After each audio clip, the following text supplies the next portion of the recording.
Well, I need her to come on. Yeah, I sent her a text to tell her to come on. We're live. This is Wednesday, September the 11th, the day we remember 18 years ago. And Larry's with us, and hopefully Rindy will be able to join us. We're trying to see if we can get a third person on here. So she's got the link, and we'll see what happens. She's got some information for us as well. So take it away, Larry. All right, folks. As Mary Ellen said, today is September the 11th, a day that 18 years ago, a lot of things changed. A lot. So I hope you prayed for all of those that lost their lives or were injured or subsequently died or got sick afterwards.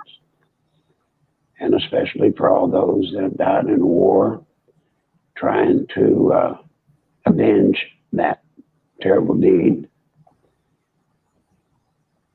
The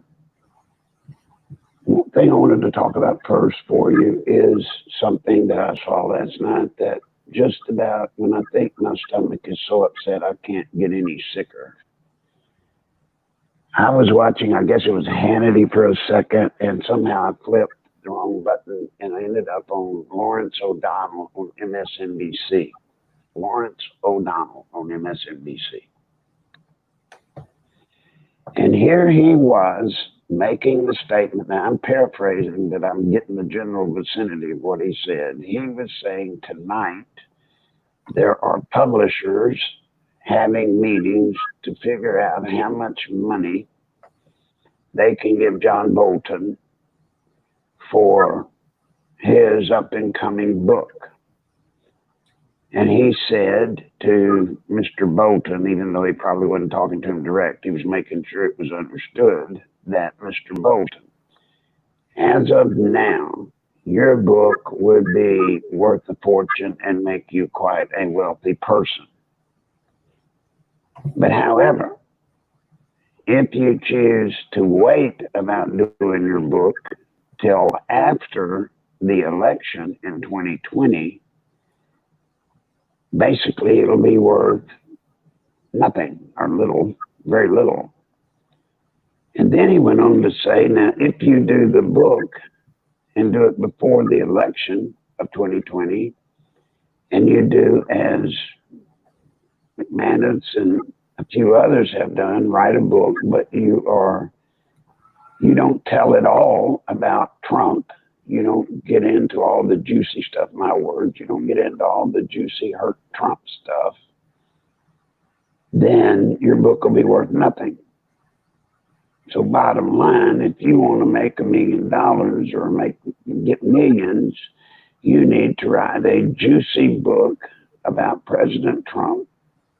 Tell all the secrets, dirty secrets, and do it before the election. And he did go so far as to say, and in the election in 2020, of course, President Trump will be defeated, which ensures that you will get nothing for your book. Now, guys, I've never seen that done before in my life. I've got very low opinion, obviously, of Lawrence O'Donnell. I've got even as low opinion or worse of everybody, the cast of nuts on MSNBC. But I have never seen such a blatant attempt to try to tease someone into doing a book to try to hurt President Trump. To my knowledge, John Bolton has nothing that should give him cause to try to hurt President Trump. There may be confusion, and there's always some disgruntlement when somebody quits or is fired or vice versa. But I don't think John Bolton would have put up with months and months and months of dealing with Trump if he was as scurrilous as Lawrence O'Donnell and all that want him to do a book to destroy Trump. Think about it, guys. You wouldn't, if if all of these things that you want to say about Trump, or Donald wants you to say about Trump, which are lies, if you were there and all these lies were going on, why would you stay? You see, it makes no sense. If you are that concerned about somebody's character and what they're doing potentially to hurt this nation, then why would you stay? So it just goes again to show what we have never seen before, the extent to which the mainstream media, MSNBC, CNN, the Democrats, it just goes to show how far they will go to try to destroy and get rid of President Trump. Now, it says on television, breaking news, little screen across the bottom, I do not hear what's being said, that Bolton made some mistakes. I'm sure he did. But then again, so do I figure President Trump and some of his decisions along the way may have been mistakes. But they're his mistakes to make. Do you understand that? When you get to be president, for example, Bolton, John Bolton, when you get to be president, you get to call all the shots. But until you do, it's the president's call. So when President Trump says John Bolton made some big mistakes, so he did. I do know Bolton did not get along with many in Trump's administration. I know that for a fact. But that's just kind of in line with John Bolton and how he is generally. So to answer all of this, or why I brought it up, is so that we know there will be another all-out attempt to try to use Bolton leaving and try to get him to smear President Trump, and to do it, as Lawrence O'Donnell said himself on TV, do it before the election. Now, guys, let me correct something Lawrence O'Donnell said. He said it's obvious, quite obvious now with the polling and everything that's out, that Trump is going to lose in 2020. So, folks, if Lawrence O'Donnell and MSNBC knew that President Trump was going to lose in 2020, then why would they be going to the trouble to get Bolton to do a book to try to hurt President Trump during the campaign period? Why? So once again, they're lying. They're lying from the very premise of the whole thing. Now, that shows you where we're at. It does. I had an interesting gathering before coming on here. I don't know if you, let me know when you hear from Randy. We have a couple questions first about Bolton before you change the subject. Would it be, is O'Donnell, I'm not sure. She's asking if it's treason. I don't know if it's, if what Bolton would be doing, or if the suggestion by O'Donnell would be treasonous. I don't think either one. I think Bolton, to the listener, Bolton is free to write whatever he wants to write. It's up to us as to whether or not we believe it.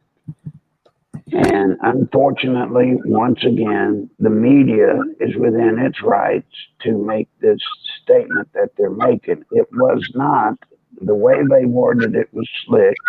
It was not a direct question or statement to Bolton, but it was. They just didn't say, you know, John Bolton, we're talking to you. So, no, there's nothing we can do. Yeah, because she's actually asking about O'Donnell. Yeah, there's nothing you can do to O'Donnell either. Okay. Because of that. Okay. What else? We were having somebody having trouble hearing, so I turned the volume up. You were loud in the beginning and got softer, so I turned the volume up. I turned it up. I turned it up on my end, so we're fine. All right. So what's next? Rindy, try coming in if you can. I don't know what happened, and maybe you can't. So we don't have any other questions. All right. Yet. We have 55 people with us, by the way. Okay. Well, I was trying to think now what I was going to say before you brought the questions up. It got me out of. Yeah, I'm sorry. I do that too. Sorry. Anyway, I know what it was, folks. Forgive me.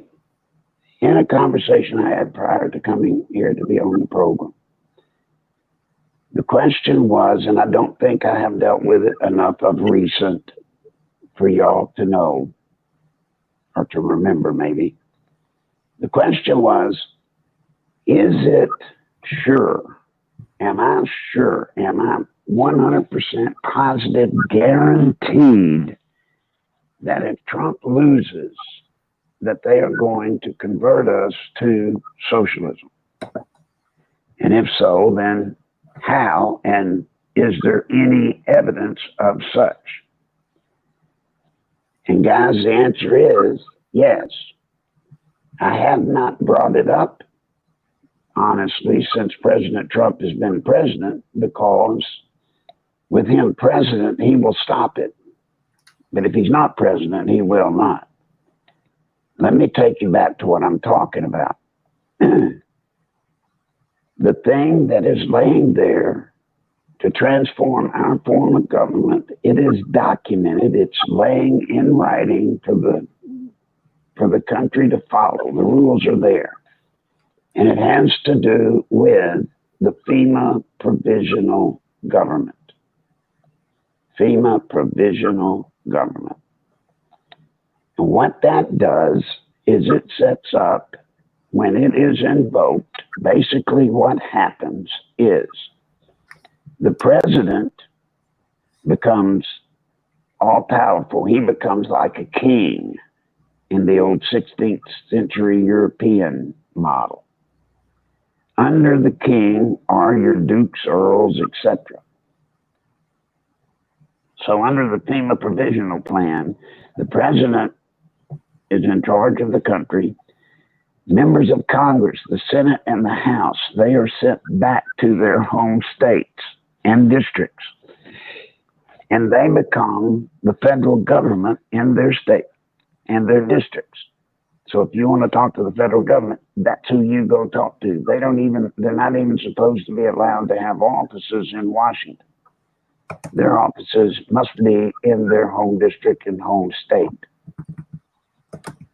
Now, that's why you will find that all politicians and members of the House and the Senate, that's why you'll see that they will do anything on earth to make sure they keep their job. Because when this thing goes down, if it does, they want to be in those positions of power. They're not going to lose that position, because they know if they lose that position of power, they'll end up being like the rest of us under this new transformed form of government. They'll be like the rest of us. But if they can stay in power, stay in office, when this thing is enacted, then guess what? They're there for life, as is their families. So then the question comes, what triggers going into FEMA provisional government? Of course, the president can call for it as needed, but if the president calls for it, he has to go through Congress. But there are a couple of triggers that trigger it automatically.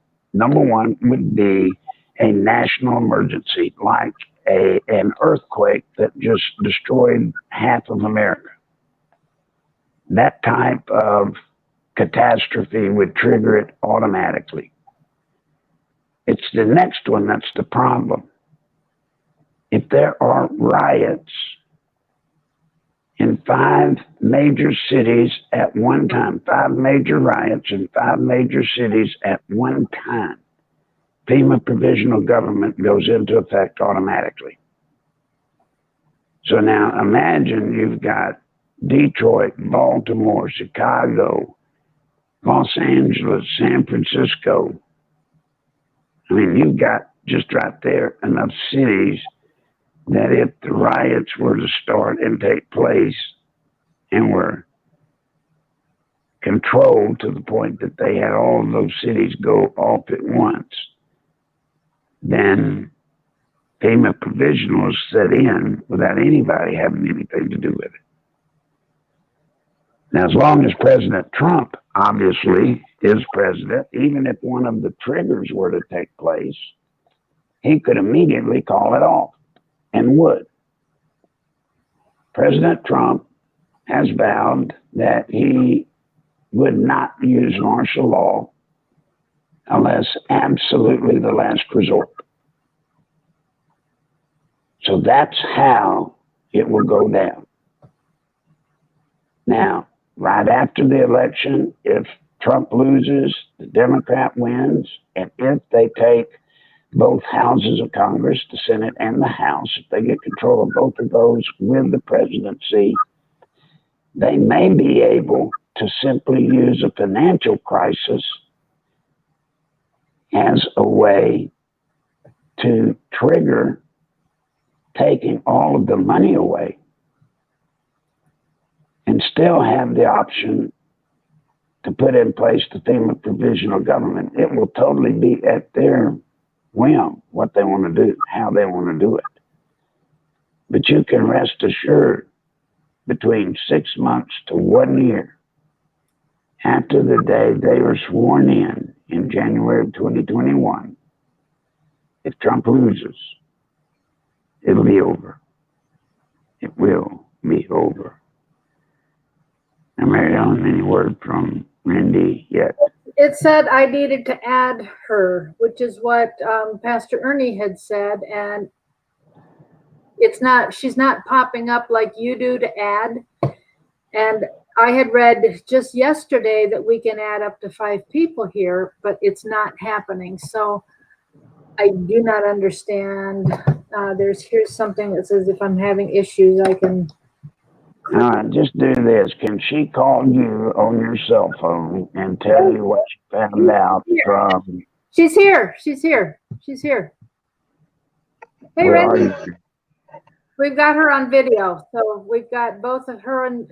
Randy, are you here? Yes, can you hear me? I hear you now. Yes. Very loud. Okay. Tell us what you found out when you went to your bank. I was very shocked to learn that they sort of know about the nationalism of the bank coming very soon. I was told that it is out of their hands, that the FDIC is already setting a precedent to raise fees, overdraft fees, fees for removing money, and basically guiding them and telling them what they can and cannot do. I found that a little disturbing. That was a segue then for me to mention what we have spoken about, or what you have spoken about on this channel, is, or do you realize that we're headed for nationalism of the banks? And the president of the bank actually said, yes, I would not doubt that. The way that they are changing so rapidly the rules, I could understand that. Now, folks, what she's talking about, in case you don't know, let me correctly see if I repeat this, Randy. They said that the FDIC was already resetting overdraft fees and charges, right? What else were Yes, they resetting? What Yes, else did they say? There was a charge just even for withdrawals. All right, Yes. what else? Withdrawing up to certain amounts of money, was going to be increased or set in place? What she's talking about, guys, is this. When the government nationalizes the financial institutions, they will control the banks, your local bank, through the FDIC. Now, the FDIC, you may not know this, but the FDIC does not typically today, it's not supposed to determine how much a bank charges for overdraft fees or what a bank can charge you to take money out of your account, withdraw money. That's not what they do. They are a federal deposit insurance company. They are simply there in case the bank goes under. Supposedly, your funds up to $100,000 are covered by their insurance policy. And now you hear Rendy saying that her bank president's telling her that they're already starting to establish overdraft fees and withdrawal fees. That's outside of the purview of their company, or traditionally of what they do. So why do they do that? Well, remember, when they come up with this whatever national crisis that's going to hit financially, in order to coordinate all of the banks, they will coordinate it through the FDIC. That will be the head of all banking in America. And where she's talking about they will set your withdrawal fees. You can only withdraw so much money and then you'll, for a fee, whatever. That's leading up to they will set maximum withdrawal amounts per week. That will come as a part of it. But the key thing here for you to know, here you've got a bank president. I don't know. Randy doesn't know. Mary Ellen doesn't know. We don't know if he's really wired in, knows anything, or he does not. But it sure sounds like they are going ahead and setting up the system by which the banks will be controlled. And that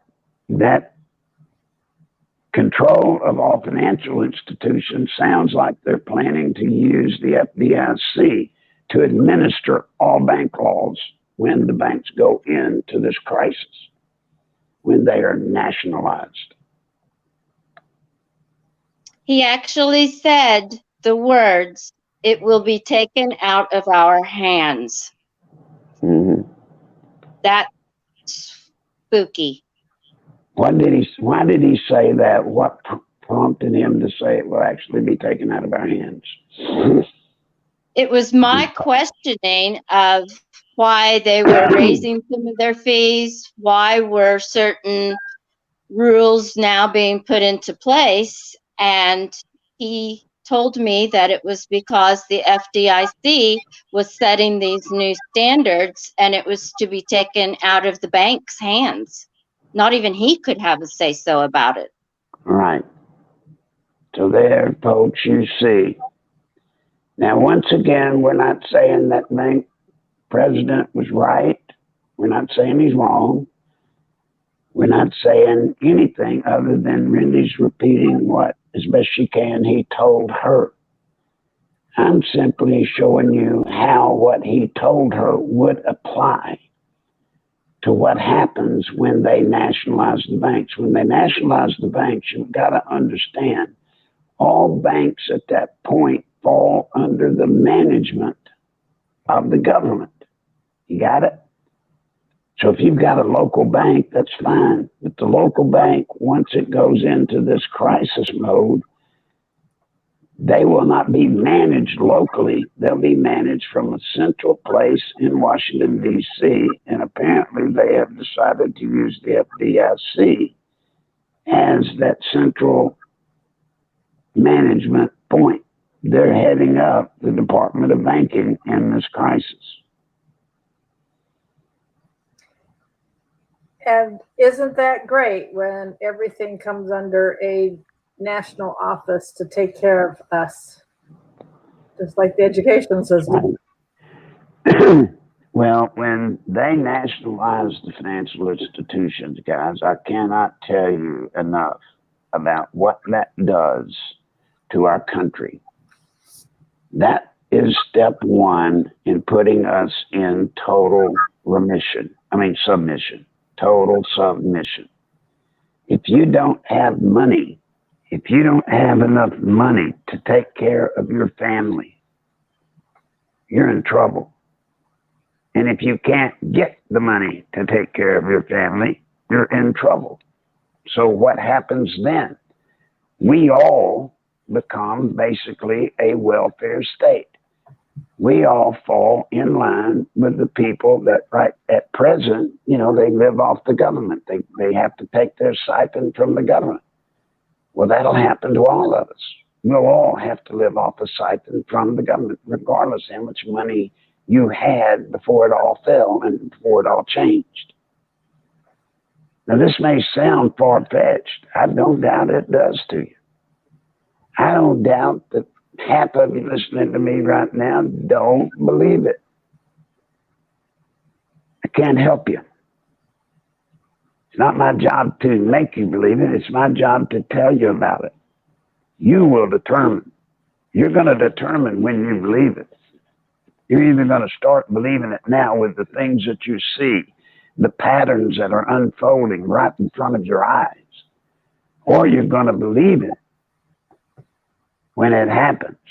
And when it happens, it's going to be way too late for you to do anything about it.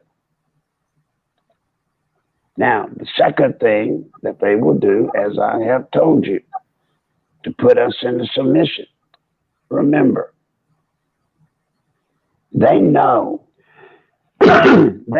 with this transformation of our form of government that the conservative, moral Christian people, if Trump is defeated, they know most all of us are going to say we lost, and we expect to, suffer to some degree because we lost.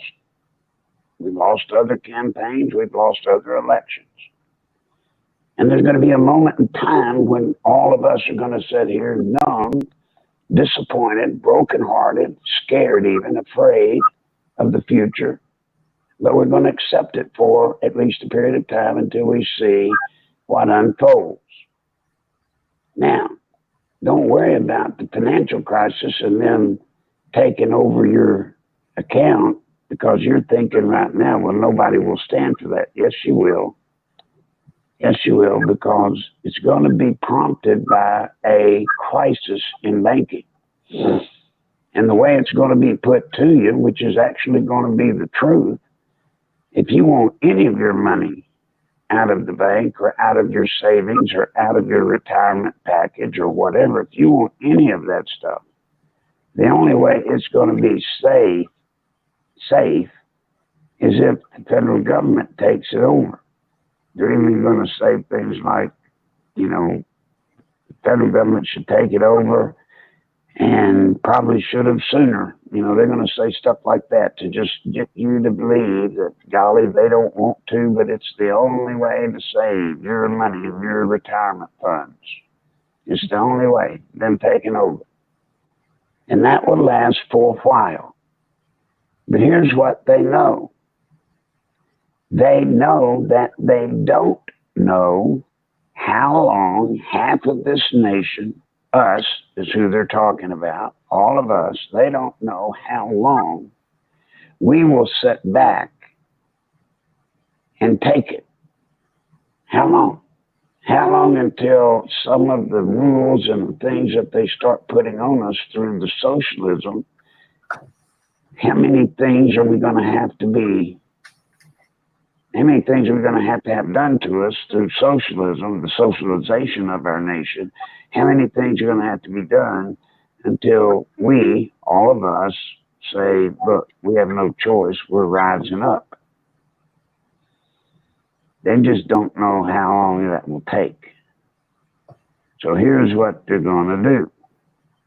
They know if we rise up if we want to take our quote unquote nation back, it requires us having one thing.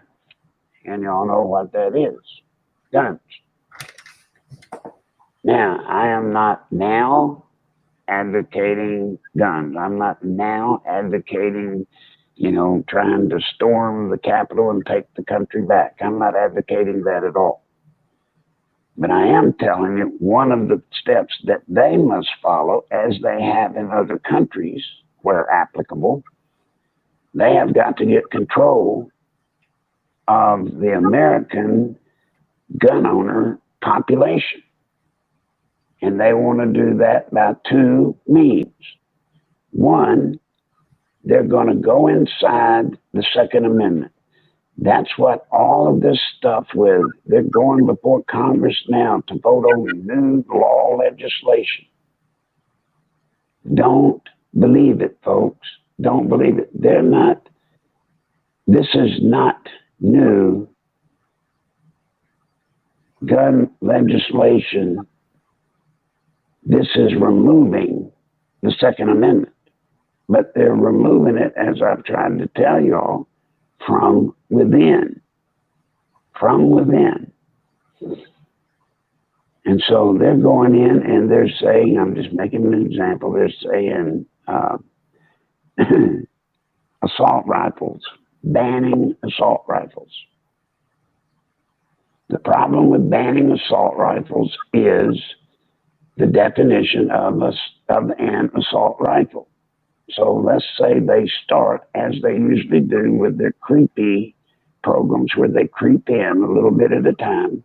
They're going to start out and they're going to say an assault weapon is the AK-47 model and the AR-15 that a lot of people own and want because they're high-capacity magazines. You can get them with high-capacity magazines. And that's what they're going to start out with. But then somebody's going to have the brilliant idea in the debate about first off, everybody's going to agree, okay, look, we can lose those two guns. Those two guns are not going to break our back, right? That's what people are going to be led to believe. Those two guns. Uh-oh, I'm hearing something. There is somebody's calling or something. Hello. Now it's back. I'm hearing an echo. What on earth? Oh, I don't know. Do you not hear it? Yeah, I hear it. We're all echoing. Randy, did you get a phone call or something? That's exactly what happened. All right, that's what did it. It's gone now. Yeah, it's done now. The echo's gone. I apologize. So anyway, they start out with those two guns, and everybody says, okay, we're going to do those two guns, AK-47 and the AR-15. But then along the way, they're going to say, whoops, wait a minute. There are other guns that you can get high-capacity magazines for. So it makes sense, does it not?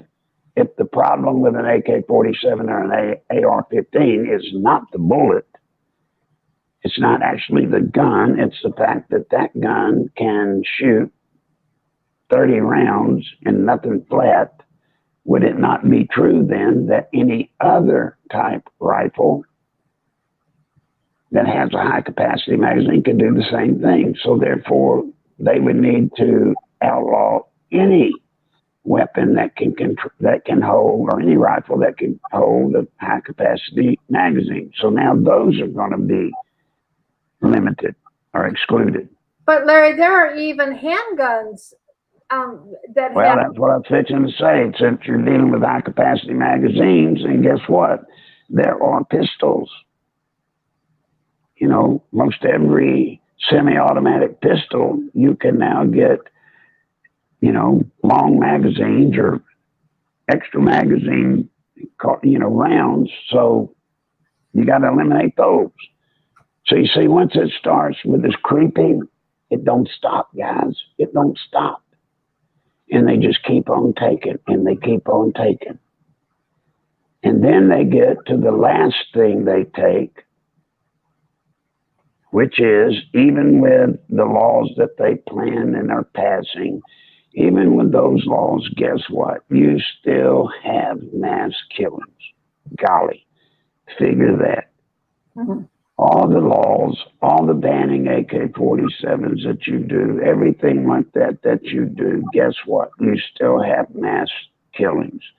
And then once you have opened the door to the Second Amendment to change it and twiddle with it from the inside, the next thing they're going to do is say, look, obviously we started out banning a couple of guns. That didn't work. Then we banned other guns that had high capacity. That didn't work. Then we went to pistols that had high capacity magazines, and that didn't work. So guess what? The best thing for America to do, as they will tell you, is simply to do a buyback program. And when it gets to the buyback program, that's when every one of us that has a gun becomes a felon. Because if you do not turn in your gun and accept whatever the government tells you they will pay for that gun, you become a felon instantly. And all of this leads, and all of this stuff I've been telling you about leads to one thing and one thing only. Disarm the American citizenry. And by disarming the American citizenry, you have taken step one, which is to take our money. And step two, you have taken our ability to object. We are then in total submission. Total submission. Think about it. It's not pretty to think about. It's not nice to think about. But it's absolutely 1,000,000%.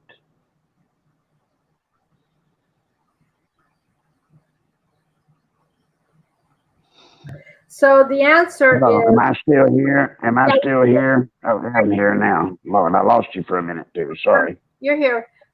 So the answer is we need to do something now. So I was wondering earlier today, Larry, just thinking about what they're doing in Congress, talking about the gun stuff today. Is it time for us to call them? Will it make any difference if No. Don't waste your time, honey. Don't waste your breath. Don't waste anything. There's only one thing that stops this now. Only one.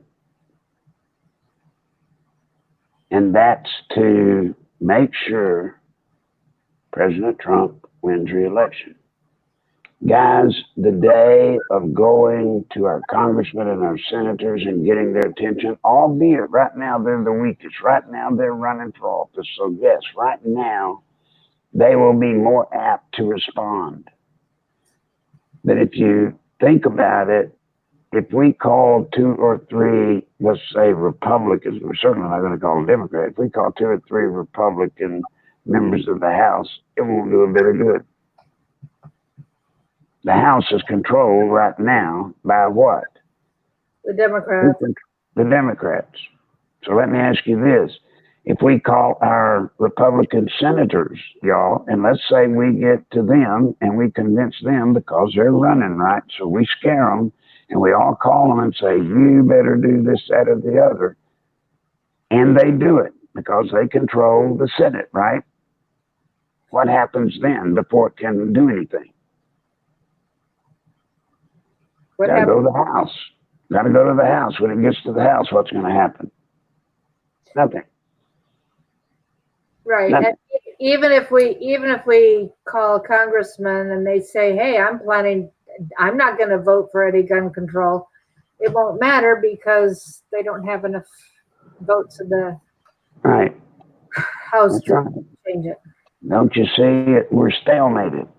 The best we can hope for now, which we may have to do.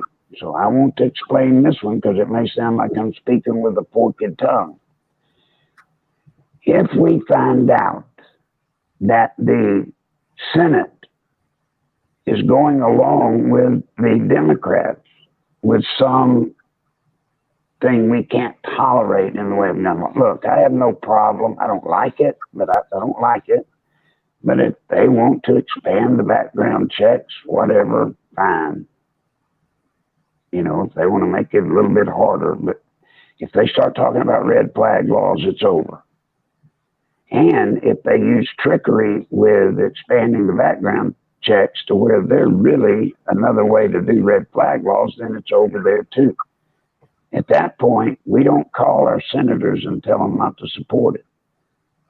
We get on the phone, call President Trump.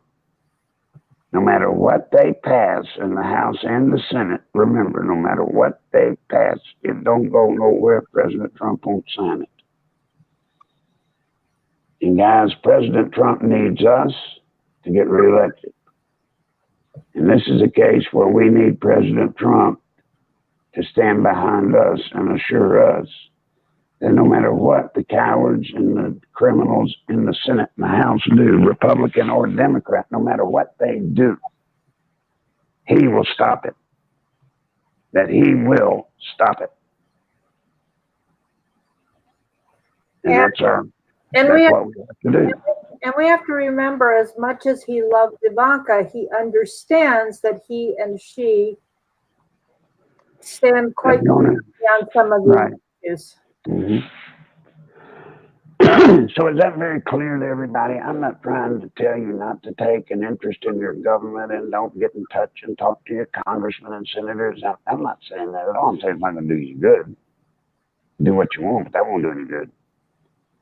Our mission has never been more difficult than it is today, and it has never been more obvious than it is today. We have one chance and one chance only to save this nation. And that's by re-electing President Trump. As long as he's in, we don't have to fear martial law. As long as he's in, we don't have to fear the FEMA provisional government. You can tell that by the fact, since he's been elected president, Mary Ellen, you haven't heard me talk about the FEMA provisional government like I did when Obama was there, do you? Have you? No, we talked about it a lot back in that day and haven't recently at all. Yeah, we haven't talked about it at all since. So anyway, have we got any questions? Randy, anybody have questions? Get them in. Terry asked about taking a gun apart and then vacuum sealing it. No, don't bother with it, Terry. Don't. If we get to that point, Terry, we're in trouble so deep that there'll have to be other things to do, and that won't be one of them. Yeah. Look, guys, Terry, all of you, remember this. Listen to me, please. Don't give in mentally. You hear me? Don't give in mentally, and don't give up. As it stands right now in America, Terry, you are perfectly legal to own whatever firearm you have, as long as it's not a automatic, fully automatic, or a cannon or something like that. It's okay. You own it. You have a right to own it. When we start doing things to protect ourselves from the day that they come to take them, then don't you see we've given up? We've given up. Mentally, we've given up. Don't give up. Yeah. We're going to fight for this. We're not going to give it up. We're going to fight for it. Okay, we're getting a couple questions. First thing though, Rindy's holding in her hand a business card. Can you put it a little closer to the screen, Rindy? So it's just a basic card that says Never Social, says nicholslive.com. Does it have the YouTube on it? Okay, it does not. It says t-shirts may be ordered at nicholslive.com. This is the front of it. Right there. So it's just like Rindy's shirt, just like my shirt. Let's see, put up the right side. Yes, here. This is really bright yellow, guys. And then show them the back, Rindy. Show the back. I have the white one here. Look at the size of this, guys. Can you see it, Randy, on mine? Yep. Oh, yeah. Yours is really good, Mary Ellen. Yeah. This is the white one. So it's big across the back, and then you can order it either that includes Nichols Army underneath or not. But Larry, Yeah, mine has Nichols Army. yeah, Okay. Oh, do it backwards All right. here. yeah, they're All back. right. So wait, All right, back to the questions. What do we got? okay. Thanks, Randy. Mary Ellen, thank you. Sorry, Linda, I can't focus on the shirt any better than what we did. Veronica's planning to buy the book. You can get that at nicholslive.com under the merchandise page. Linda met a few people she invited to our group. One is against the Democrats, but is afraid his vote won't count because of electoral college rules. So what do we tell people about that? Well, number one, the electoral college rule will work to our favor. That's the thing that President Trump did that was actually so brilliant. He actually played to the electoral college, which he will do this time. So, no, the electoral college will work in our favor. That allows President Trump to conduct these rallies in states that ordinarily would be flown over or would not, wouldn't have attention paid to him. But he's doing it the right way. Now, the question is going to be, how can the Democrats do a program to match what President Trump can do with his rallies state by state? President Trump can take his rallies into a state that gives him a good electoral college count and draw a heck of a crowd and generate a ton of enthusiasm and help win that state.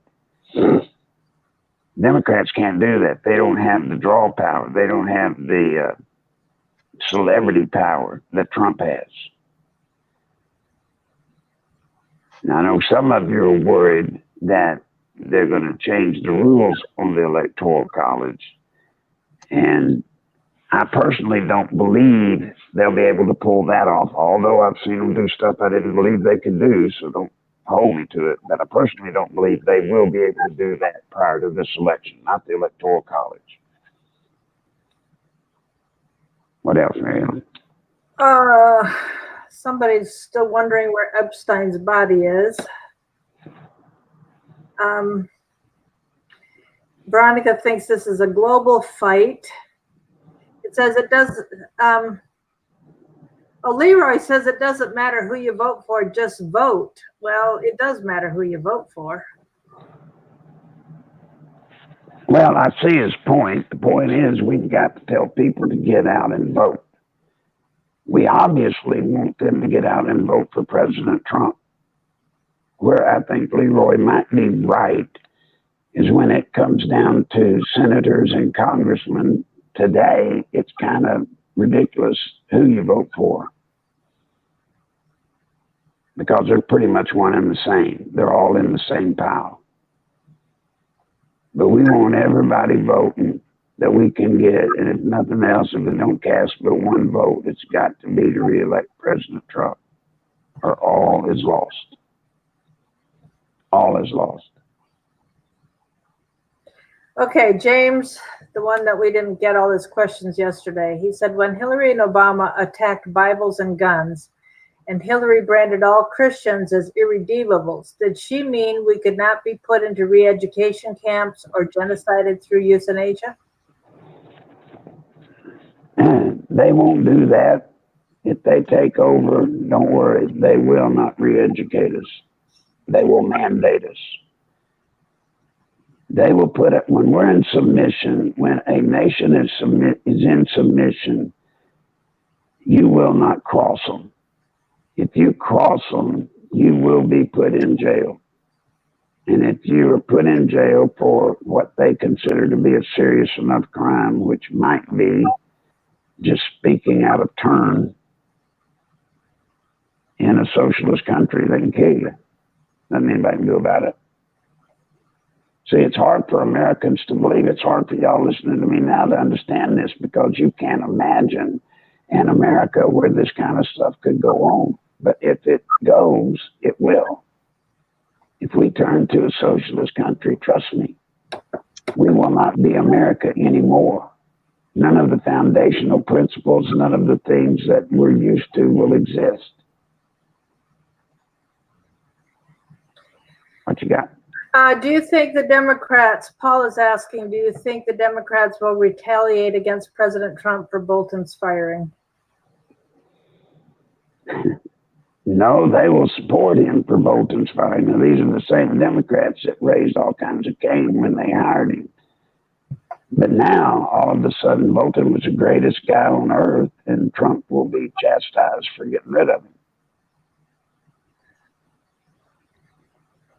Oh boy. Unbelievable. I know, guys, it don't make sense. I mean, it's kind of like immigration. When Obama was president, all they could talk about was you got to close that border and you got to stop this. And when Trump gets there and actually does close the border, all they do is say that, you know, he's a vile person for doing it. They'll do the same with Bolton. Here's a great question. How do I respond to the Black community that think Trump is a racist? You know, how do you respond to the Black community that thinks Trump is a racist? All you can do, you know, a way to do it, and and every conversation to that listener will be different and stand on its own, but something you might on occasion try if the conversation so allows. You might say, prove it. You know, folks, what on earth has President Trump done since being president that would give an indication he was a racist? What has he done? I mean, has he gone and slandered Black people? Has he gone and jailed, you know, massive amounts of Black people? Huh? Or Mexicans or whatever? I mean, has he? The answer is no. Now, if you want to just call him a racist, just so that you can say he's racist, then there's nothing anybody can do to stop that. And you may be talking, Mary Ellen, and to the listener, Randy, you may be talking in a case like that to somebody that you just need to walk away from. If they are in the group that have bought the story that Trump is a racist or whatever they bought that he is, then, you know, we're not going to change them. They're being brainwashed, they're being socially engineered, and that's what they believe, and there's nothing we can do to change it in most cases. We are looking for soft-based Trump people. We are looking for people that are members of the NRA that are afraid to stick their head up now.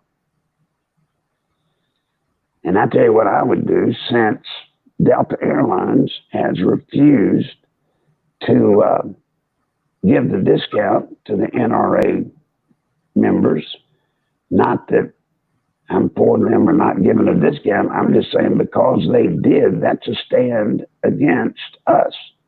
So if you're flying somewhere and you've got a ticket booked with Delta, it would sure help us if a bunch of you called Delta and said, hey, I was scheduled to go with you, but I'll not go now.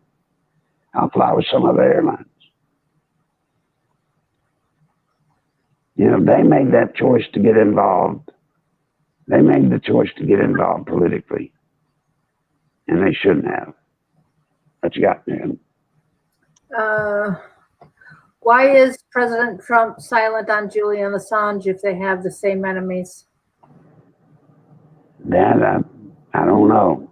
We've talked about Assange before, and I'm just telling you, it's out of my pay grade. I don't deal with him in any way. I don't deal with him. Not that I'm against him or for him or whatever. I'm just not in that situation at all. I'm not exposed to it. What else you got? A comment from, he says, I'm Black. I voted for President Trump last time and I will again in 2020. This race thing is just a Democrat fear tactic. Yes, it is. And I would remind everyone, if the occasion arises, here again, if it arises and you're in a conversation, I would remind people that you talk to, this is a fact, this is not a joke. President Trump has increased black employment more than any time in history. Black employment has the lowest unemployment rate in its history since they've kept numbers. So I would think that's a good thing. I would think, I would think a black person who is at least moderate in their opinion would see that as a significant indicator. Linda said that she talked to somebody who had an NRA shirt on and wearing it proudly. So it was a conversation starter for her. The t-shirts that Rindy and I have on with the Never Socialism is a great conversation starter. But the other thing you can do when you're in conversation with somebody is talk to them about the website, talk to them about the YouTube channel, and the business cards that Rindy got that have the Never Socialism on one side and then the website on the other. And of course, the website has the link to this YouTube channel. So if anybody wants us to order some of these business cards for them, put a text to me, and that's 240-499-6729. I'll type it in the chat again. I did a bit ago, but I'm going to put it in again. Text me, and we'll find out from Mark how much it costs to order some. And even if we divvy them out, 20 at a time, we can stick them in an envelope to you, and you have them to pass out and tell people about it. Maybe the thing to do is also to include the YouTube channel. I think when we ordered the business cards, Larry was still quite ill, and the YouTube channel at that point was a little questionable. So I was keeping it going. But now that you're here, we definitely want to promote this because you want to say, Mary Ellen, too, I got the chance to use these today. My family is involved in motorsports, and I was at the family speed shop earlier today, and we have a huge Trump 2020 sign and banner put up. As certain customers came in, they were congregated around it, and they were discussing Trump. And so this was a great opportunity and speaking point and just a good time. I got right in my purse, handed them these business cards, invited them to come to this YouTube channel, to the website. It was just a wonderful tool to have. And then wearing the Never Socialism shirts, this starts conversations. It's a wonderful tool. Good. Very good. And thank you, Randy, for doing that, folks. I wish more of you would get the shirt, wear it out, and take part in these conversations. That's what I'm talking about. We've got to grow the audience. The way we grow the audience is as you meet people, invite them to come. Well, how are you going to even open the conversation? If you wear the shirt, it's designed to do just that for you. So please, think about it, guys. This is it. The things I've described to you today about gun control, the things I've described to you that Randy brought about banking, that wasn't me. She was talking to her own bank president. This stuff is real. It's happening all around you. And we got one chance to stop it. One chance. Yeah. And that is to stop socialism. I don't know about where you live, but where I live, all the banks are run by Hispanic. Everybody who works in a bank now is either Hispanic or Muslim around where I live. So the women have the hijab, and everybody else is Hispanic. So by the way, it's an important conversation to have with them too. Mary Ellen and I work with an organization called the National Organization of Hispanics Against Socialism. I'm working with them. They're fixing to have an event where they go to a heavily trafficked area where they're going to have hot dogs and hamburgers, giving them away free. It's going to be at a parking lot where there's a lot of Hispanics moving in and out. And what they're going to do, folks, is simple. They're going to go, they're going to give them a hamburger, and they're going to ask them, what country are you from? And if they're not from, if they're from here, you know, their parents or their grandparents, one of them came here from another country. Find out where it is, and then ask them why they left that country. Why did they escape? If you're here from Venezuela, this is what we're telling people with this National Organization Against Hispanics Against Socialism. If you're here from Venezuela, you escaped a socialist country. You escaped it. You came here and then put it back on. Why on earth would you want this country to become like Venezuela? Why would you want this country to become like Cuba? Why would you want this country to become like Guatemala? Why would you want this country to become like any and all the countries that they're here from? They came here to get away from it. Socialism is bringing them back to it and trying to get them to think that way. We have decided and determined that if you went out and talked to Hispanics up and down the street and asked them if they know what socialism is, they won't know. They won't know. They'll be just like the millennials and the young around here. They'll think it's a great deal. It's just free everything. So the best way to relate it to them is to show them, you escaped it. Why would you bring it here?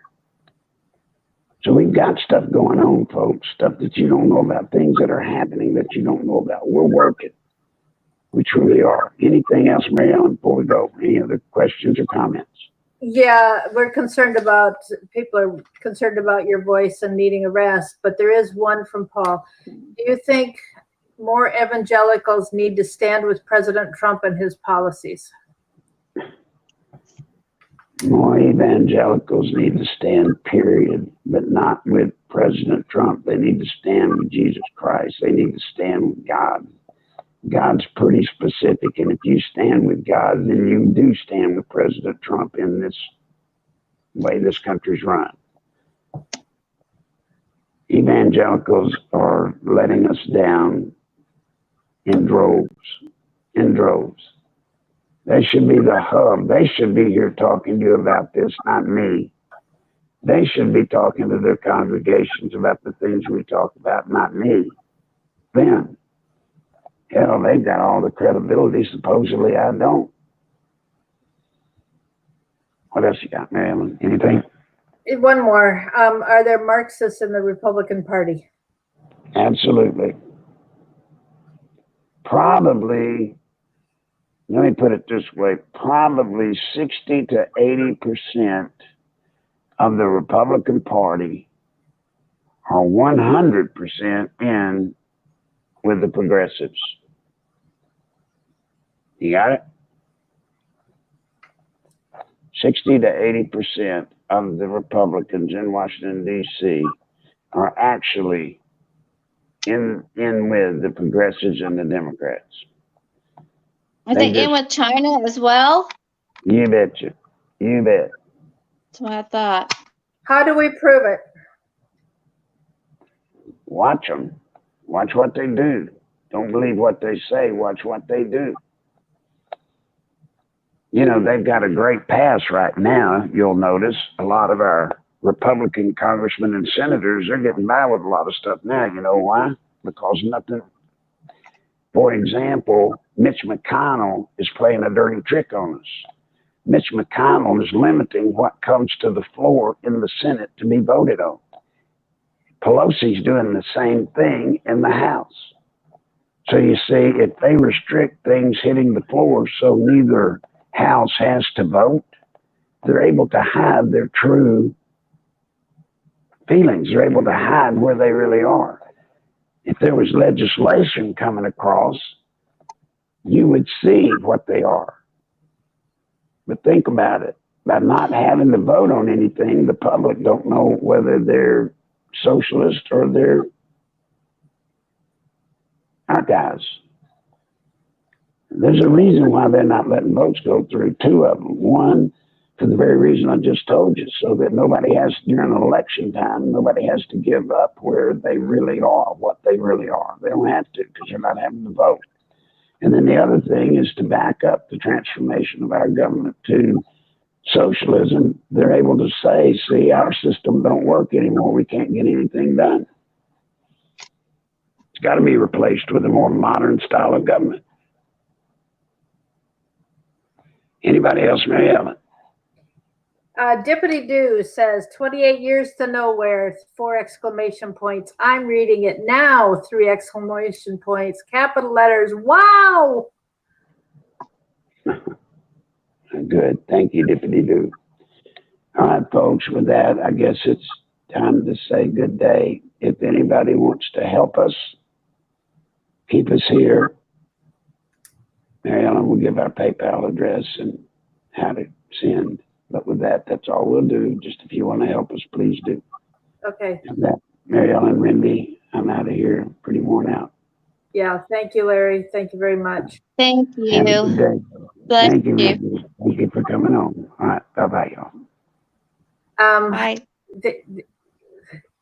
Thank you to the people who donated today, because Larry was able to get the meds he needed. Now, you can hear from the sound of his voice that, you know, he's pretty worn out, and he's gone, I don't know if it's 24 or 48 hours without any treatment, and that chunks him down really far, really fast.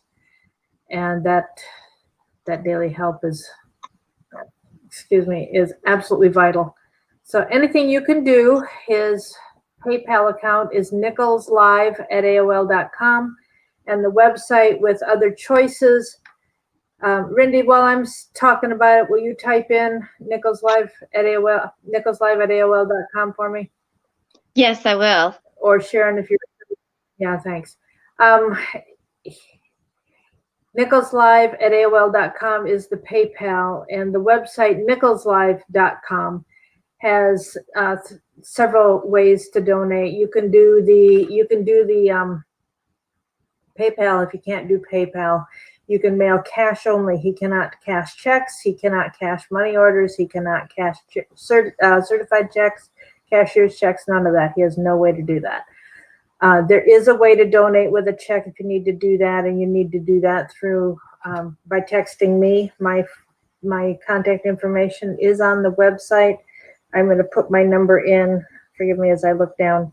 I'm typing the number in again.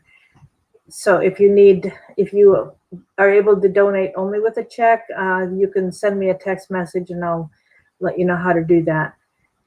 We can use Western Union, possibly the Walmart, but because of what it takes to be able to send money to him that way, we don't do it unless somebody's sending several $100s. We can do it that way. It's very inconvenient. He has to pay somebody to go pick it up, and I'm 10 minutes away from a Western Union, but it's not real convenient because of what I'm going through right now in my own life to be able to even run down there and do that. So if necessary, we can work something like that out, but we will work with you, whatever you're able to do, whether it be $1 or $1,000. So if you can't donate, you can always pray and choose a number that you wish you could and ask the Lord to provide it through somebody else. And this is what's going on that we were talking about today, is the reason, you can't expect that at the other end, if we end up being a socialized country, you can't expect that what you're trying very hard to hang on to will still be yours. So it really is important for us to do what we can now to save this country. So that's it. Thank you very much for being here. God bless you. And thanks for all you've done for Larry. Thanks for your prayers. He really needs them right now with some of the things that he's working on. And he works with a lot of people, and this Hispanic group in Texas has spent a lot of time with him in meetings and conference calls and getting counseling and being advised by him. There are people who are, he's still trying to help people with their elections. I'm not quite sure how he ended up taking somebody on to help, but he doesn't turn people away much that need to get to him because they're trying to make their effort to save the country. So nicholslive@aol.com is the PayPal. nicholslive.com is the website. And the women's sizes run a size small. So order one size bigger than you normally do if you want to order a t-shirt in a woman's size. Send a text message to me to get Mark's phone number. I don't think that's on the website. And if you want a women's size, we need to talk to Mark directly to place that order. So that number, text message, and just text, because the phone doesn't, we only have one small cell tower in our whole village. So I'm far enough away. It doesn't always work in my house. So 240-499-6729. It's in the description underneath the video here. So thanks again. God bless you. We'll talk tomorrow. Bye.